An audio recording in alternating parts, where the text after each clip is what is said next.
welcome to a brand new episode of Nerd Central. We missed you guys last week, but we have something special planned for the rest of this season, so stay tuned after the first commercial break to find out our plans. I'm Mary Grace Rice, and I'm back as host. Thank you to Andy for stepping in for me. Trust me, guys, you would not have wanted to see me while I was sick. It was not pretty. But we have some big news to share with you guys. But first, let's take it to the next installment of Mighty Morphin Madness with Zach Brown. Welcome to another episode of Mighty Morphin Madness with me, your host, Zach Brown, where we're going to talk about everybody's favorite teenagers with attitude, the Power Rangers. What is that odious stench? Smells like teenagers. Since we talked about a Power Rangers sister series a couple weeks ago, I felt it was time for another main one, and that was Big Bad Beetleborgs. Big Bad Beetleborgs debuted on Fox Kids on September 7th, 1996. The series lasted 2 seasons and was produced by Ham Saban, the creator of the Power Rangers and VR Troopers. Big Bad Beetleborgs was about 3 kids, Drew, Joe, and Roland. They stumble upon a mansion they believe is haunted. They soon find out the house is haunted with classic horror villains such as a Wolfman, Mummy, and Invisible Man. Also in the house, they find an organ and inside a mystical genie character that was locked away. His name is Flabber. After accidentally releasing him, he gives them one wish, and they wish to become superheroes as the Big Bad Beetleborgs, which is a successful comic book. The kids become the superheroes straight out of the comic. This also would make the Beetleborgs' enemies come alive in the evil Magnivores, with their leader, Vexor, who would summon monsters from the comics to battle the Beetleborgs. The series eventually got 2 more Beetleborgs, with the original 3 met the Beetleborgs comic creator Art Fortunes, and he created 2 more in the comic book, who then would become the 2 characters in real life.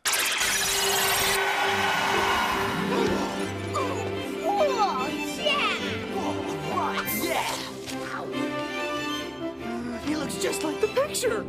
The second season of the Beetleborgs, entitled Beetleborgs Metallics, shows the 3 kids get new armor and weapons after others get destroyed by the new villain named Nucus that was created by Art Fortune's brother, Les Fortunes, who is in prison.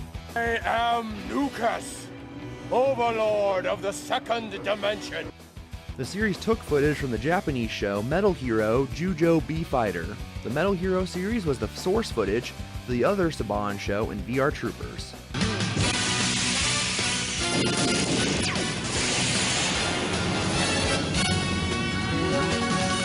The series overall was more popular than its sister series, VR Troopers, but again, it couldn't take over the popularity of the Power Rangers. This series was different than other Saban shows because the powers came out of a comic book, and the powers went to kids instead of teenagers, like the Power Rangers and VR Troopers.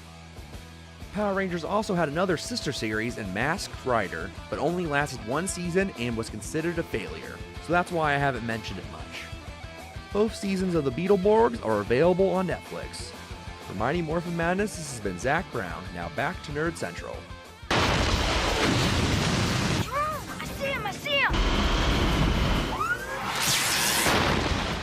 Thanks, Zach. Let's talk about some exciting TV news.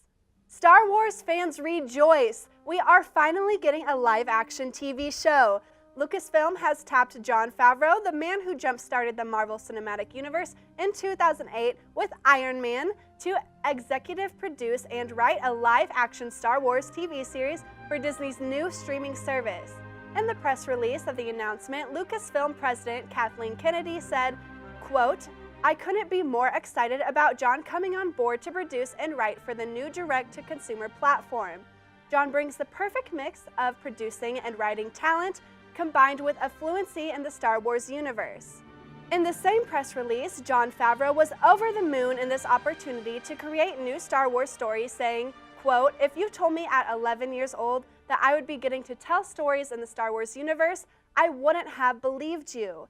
I can't wait to embark upon this exciting adventure," end quote. No word yet when Favreau's series will debut on the platform or even what it's about, but when we find out, we of course will be sure to let you guys know. don't be expecting an announcement soon, as Favreau is currently working on the live-action remake of The Lion King for Disney. Disney might want him to finish that project before starting on another project, even though they are both in the company. We would like to wish Jon Favreau good luck and make sure the series is good, because if you're setting the bar for live-action Star Wars TV series, set it here, not down here. Now, let's take a look at a review from Keegan Cooper, if you're brave enough. Hello everybody, welcome back. I'm Keegan Cooper, and last week I told you to join me if you were brave enough. So without further ado, let's get into my review of Disney Pixar's Brave. Set in Scotland in a mythical and rugged time full of monsters and manhunters, a young princess named Merida will make a decision that could destroy the kingdom. Merida is no normal princess. She does not want to be a woman, but rather ride horses and shoot a bow. But her mother says she must become a princess and do elegant things. Now, I don't know about you, but I think a horseback riding bow shooting princess is an attractive quality. As Merida is now a young adult, she must choose a husband, but let's just say that is nowhere near her idea of what needs to happen. However, her mother insists.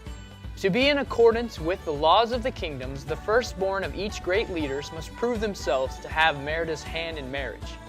But Merida gets to pick how they must prove themselves, and without a doubt, without a second of thought, she chooses archery. She argues with her mother until the point that she runs away because she's just so frustrated. She doesn't want to marry any of these men. After running away, she runs into a witch that says she can make it all better and gives Merida a pastry to give to her mother Eleanor. After Eleanor eats the pastry, she turns into this hideous beast, a big bear. It's just a big bear, really. Like, I've seen a bear before and they're hideous, but it's not really scary. But regardless, Merida must save her mother or she'll become the beast permanently.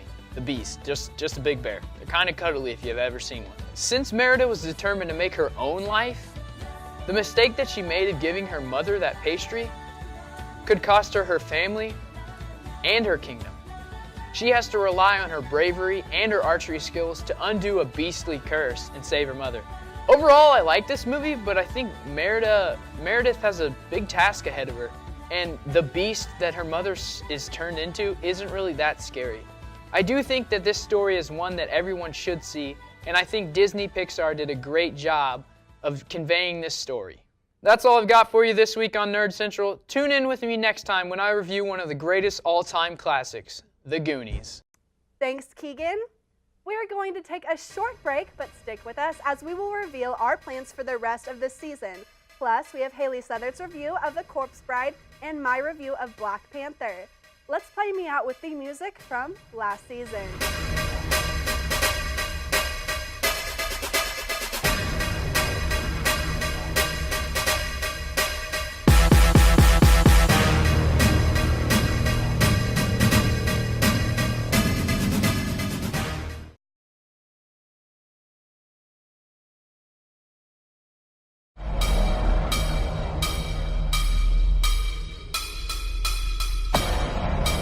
Welcome back to Nerd Central. Coming up, we have reviews of The Corpse Bride and Black Panther. Plus, we have a showdown to see who is the best Marvel character. But first, some Nerd Central news. Nerd Central isn't the first show to cover movies, TV, and all things entertainment. For the rest of the season, we will be taking you guys back to the show in a flashback special of Nerd Central. We will have a show that looks like the media outlet, one that looks like Movie Madness, and one that looks like Take 5. Don't worry, the subject matter of each episode will still pertain to the nerd in all of us, and Nerd Showdown will go on as planned. It's just this part of the show will be a little bit different each and every week going forward. We just wanted to show where this show has come from and give the fans of each iteration some nostalgia for that show. We here at Nerd Central hope you guys enjoy our flashback specials. It's going to be a fun ride. All right, now back to some movie news. A superhero film flying under the radar just got some big names attached to the project.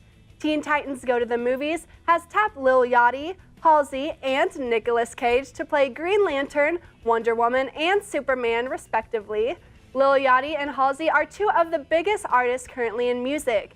Cage's casting has a little more weight to it than most people might know. In the 90s, Tim Burton and Kevin Smith were developing a new Superman movie called Superman Lives, where Nicolas Cage was tapped to play the son of Krypton. However, that project was scrapped, and that was the last we saw about the film until in 2009, images of Cage wearing the Superman costume surfaced online. 6 years later, John Schnipp made a documentary about the production of that film. After 20 years of heartache on not being able to play Superman, Cage finally got his shot, even though it is only his voice. Speaking of Tim Burton, let's take it to Haley Southard's review of The Corpse Bride. Hi, this is Haley Southard from Nerd Central, and today I will be talking about Corpse Bride. Directed by Tim Burton and songs by Danny Elfman, Corpse Bride is a dark, animated musical about love, tragedy, and the commitment of marriage. A tragic tale of romance, passion, and a murder most foul. This is gonna be good. Main characters include Johnny Depp as Victor, Helena Bonham Carter as Emily, the Corpse Bride, Emily Watson as Victoria, and Richard E. Grant as Lord Barkis. Victor and Victoria are getting married because Victoria's parents need the money. While practicing in the woods, Victor finally gets his vows right and accidentally ends up married to Emily, the Corpse Bride. You may kiss the bride.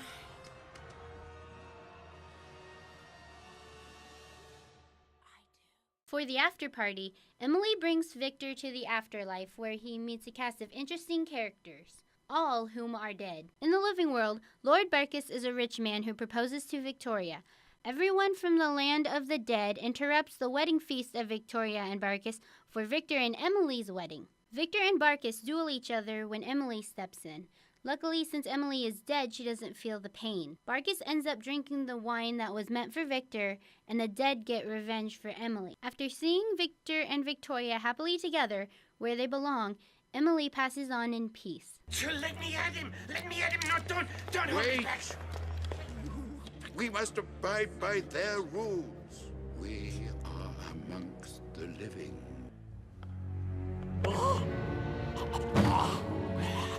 Not anymore. Yep, you're right. He's all yours. New arrival. I enjoy this film because I think Tim Burton is an awesome director, and Danny Elfman's music is catchy to listen to. If you're a fan of Tim Burton, then this movie is definitely a must-see. But don't trust my opinion, watch it and decide for yourself. That's all from me. This is Haley Southard from Nerd Central. Thanks, Haley. We have another piece of movie news for you guys.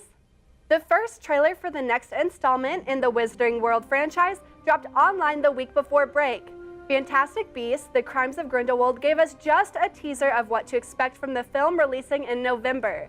The film will follow Newt Scamander as he is tasked to take down Grindelwald with some help from the only professor who stood up for Newt when he was at Hogwarts, Albus Dumbledore, now played by Jude Law. And speaking of Hogwarts, this will mark the first time Hogwarts has been featured in a Wizarding World franchise film since The Deathly Hallows Part 2. Normally, I am not a fan of films expanding the mythos of adapted material, but this film is written by the author of the Harry Potter and Fantastic Beasts and Where to Find Them books, J.K. Rowling. So, if she creates continuity errors, she is making those errors to her own creation. Now, let's take it to my review of Black Panther. If you don't know about the movie Black Panther, you've probably been living under a rock. I mean, I don't know what else to say. This movie has grossed over $1 billion worldwide, which is a huge movie feat. So, this movie is set in the fictional African nation of Wakanda. Wakanda is special because it sits on top of a huge supply of vibranium, which is an all-powerful metal that the rest of the world doesn't have access to. The movie follows the character of T'Challa, aka the Black Panther, who returns to Wakanda to take his rightful place as king after the death of his father. However, T'Challa's place as king gets tested when Killmonger, a descendant of Wakanda, appears and fights for a place as king so he can obtain the vibranium. This turns into a huge conflict that puts the fate of Wakanda and the entire world at risk. T'Challa has to rally his allies and release the full power of the Black Panther to defeat Killmonger and secure the safety of Wakanda. This movie did a lot of things really well. First, the character development and the acting of the characters was so powerful. Both Chadwick Boseman and Michael B. Jordan had really intense scenes to act, and they delivered it remarkably. Which to me seems crazy because the viewer sees an amazing landscape and hears the moving music, but the actors are just using a green screen in their imagination. It just makes me appreciate their outstanding performance even more. Also, the supporting characters were phenomenal as well. I loved the warrior ladies. They were powerful and just plain awesome. The fact that Wakanda had such a great respect for women was really cool. Also, T'Challa's techie sister was brilliant, and I thought the relationship between her and T'Challa really helped to make the movie. I personally would have liked to see more of Killmonger. I feel like he was shown at the beginning, and then we didn't really see a lot of him until the end of the movie. This almost made the movie feel like it was split into two parts, which I did not like. But Killmonger was the perfect villain in my opinion. This is mostly because I saw where he was coming from. He shows up to Wakanda after living a life of hardship in the United States and is saying, hey, you have all this amazing technology, why aren't you sharing it? Why didn't you help us when we needed it? And the good guys have to take a step back and think about it because it's a good point. Besides the characters, the movie was beautiful. The colors were vibrant, the costumes were unique and eye-catching, and the scenes were gorgeously shot. The action in the movie was sweet, and the message that developed through the actions of the characters was really interesting. Overall, I thought the movie was outstanding. Marvel didn't just say, alright, let's make another superhero movie and let's put some dope action scenes in there. They went way beyond that and actually delivered a powerful social message that's relevant in today's society. Yes, there are dope action scenes that make you say, wow, that was really cool. But while Marvel is telling a story, another message of the history of slavery, colonization, and inequality of African Americans in the United States shines through. I applaud Marvel for this, and I'm giving Black Panther a 9 out of 10. In my opinion, you will either like it or love it, so I highly recommend this movie. This has been Mary Grace Rice reviewing for Nerd Central. Thanks, me. Let's talk about one last piece of movie news. The next film in the Marvel Cinematic Universe got another trailer right before we went to break. Avengers: Infinity War debuted its next trailer. After 10 years and 18 films, Infinity War will finally debut the overarching villain throughout the first 3 phases of the universe, Thanos. And he has brought along a handful of henchmen to search for the 6 Infinity Stones scattered all across the galaxy. Since the events of Captain America's Civil War, the Avengers have been disbanded, but now must put aside their differences and work together to stop Thanos and his henchmen. As we reported before break, the film will be released on April 27th. Thank you for watching this episode of Nerd Central. Nerd Showdown is next. You can get caught up on all of the previous episodes on the KNWT YouTube page. Also, follow KNWT on Facebook, Twitter, and Instagram, and follow Nerd Central on Twitter at nerd_central_TV. The battle to see what is the best Marvel character is coming up after the break. Stay with us.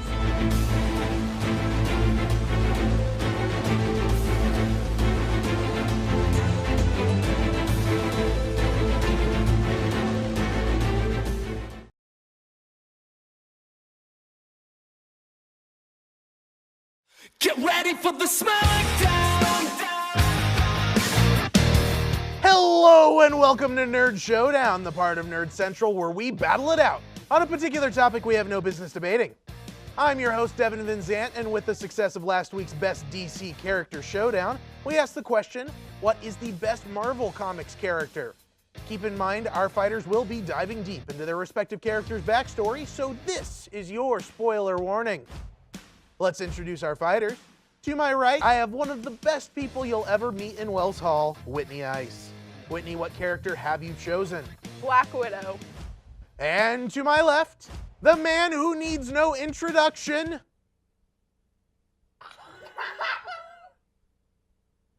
Let's Showdown! Let's all get wicked. Put your hands in the sky for a one-way ticket. Come on, everybody, gonna start this party. If we turn it to 11, then we can't go. Whitney, we're gonna start with you. You have 2 minutes starting now. So, where to even begin? I mean, Black Widow is amazing. She is defensive, she is strong, she's a great fighter. She does not need money, she does not need superpowers or anything to defend herself. She can handle it all by herself. She is independent, she's confident, she's a great role model, and just her ability to stand up for herself and fight for herself. It's kind of that mediator character or the mother figure to the group. And I just think she is amazing in that. She does not need the money for the equipment. She does not need all the superpowers that the others have. I think without any of the money or the superpowers the others had, I think she could defeat all of them. All in one battle even. I think she is one of the strongest, and she just has the mindset to do that and can really fight that out. A solid foundation. Keegan, let's hear what you have to say. Your time starts now. Alrighty, well let me just start out by saying Iron Man is played by one of arguably the greatest actors of our time, Robert Downey Jr. His way to just, be that voice for the leader of the Avengers and the way that he plays his role is amazing. Iron Man, he leads all of the Avengers. He's the voice for them. When you look to the Avengers, you think of Iron Man. He even goes along to recruit young Spider-Man to come along and join the Avengers. Even though young Spider-Man does turn him down, eventually he does get him. He's not only a leader for all the other Avengers, but he's a role model for those younger superheroes that we do see. Iron Man is the best. He just is. It's, when people think of a Marvel Avenger, they think of Iron Man first. Look at all the merch that he's on. Everything. Lunchboxes, coffee, t-shirts, pencils. He's on everything. All right, we've heard our arguments. Now let's hear our rebuttals. Whitney, it is your turn to tear down Iron Man. Your time starts now. So yes, you are right. You said a lot of people will say that he is all about himself and self-centered, and I 100% agree. He almost tore apart the entire group, him and Captain America, and that is disappointing. America needed them, and they are just fighting it out like a bunch of toddlers. So I think he just needs to grow up a little bit. Black Widow, she doesn't have any superpowers. She was trained by the Russians from a small age and rescued. And let's be honest, we all know a big secret. She went against USA to try to kill Tony Stark, Iron Man, with her sidekick. Black Widow has recovered the best out of the two here. And I think her story and her recovery from everything she's been through and her independence and her also caring heart still for the Avengers and taking care of them really says a lot about her. I think it's really no contest.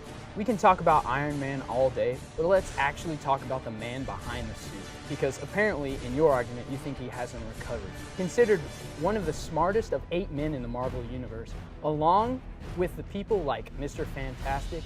That'll do it for this week's Nerd Showdown. And the winner is my man Keegan with Iron Man. You can head to Nerd Central's Twitter to show your support for this week's Showdown.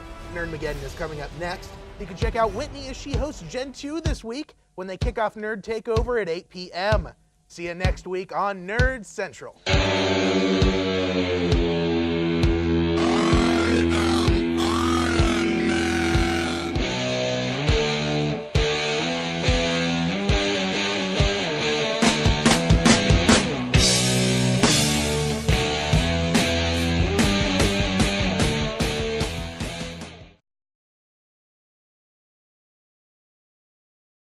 Thank you for watching this episode of Nerd Central. If you didn't watch last week's episode, you can click right here. To watch Nerdmageddon's latest episode, you can click right there. And if you like all of KNWT's content, click the subscribe button right over there. We'll see you guys next week.